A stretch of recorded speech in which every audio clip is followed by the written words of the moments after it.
దర్శి నాకు చాలా చాలా చాలా ఇష్టం. దర్శి నాకు ఎందుకో ఇప్పుడు చాలామంది యాక్టర్స్ విషయంలో అంటారు కదా, ఒక ఎక్స్ ఫ్యాక్టర్ ఉంటే కనెక్ట్ అవుతారు అది అని చెప్పి. మనిషిగా ఎక్స్ ఫ్యాక్టర్ ఉన్న వ్యక్తి దర్శి. అంటే ఏం నచ్చింది అని నాకు ఎవరైనా అడిగితే నేను చెప్పలేనేమో, కానీ నాకు తెలిసిన మోస్ట్ పర్సనల్ టైమ్స్ కానీ నా మోస్ట్ పర్సనల్ విషయం కానీ నేను ఎవరితోనే షేర్ చేసుకోవాలంటే నాకు డెఫినెట్గా దర్శి ముందు గుర్తొస్తాడు.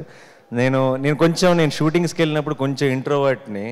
నాకెందుకో గోవాలో హాయ్ నాన్న షూటింగ్ చేసినప్పుడు దర్శితో కలిసి బయటకు వెళ్ళాలని ఉండేది. ఎందుకంటే ఏదో ఒక చాలా చాలా మంచి కంపెనీ దర్శి. ఏదో ఒక ఇన్నోసెన్స్ ఉంది, ఆ ఇన్నోసెన్స్లో కూడా ఒక చిన్న అల్లరి ఉంది. అండ్ మేము ఒకరోజు సరదాగా సాయంత్రం బయటకు వెళ్ళాం దర్శితో. ఆ రోజు పొద్దున్న షూటింగ్ లేదని చెప్పారు నాకు. జనరల్గా నేను చేయను, ఎందుకో తెలియదు.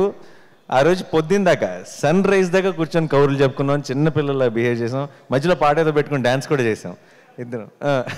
రాజా గారి పాటలు, ఇళయరాజా గారి పాటలు. And I will never forget that Darsi.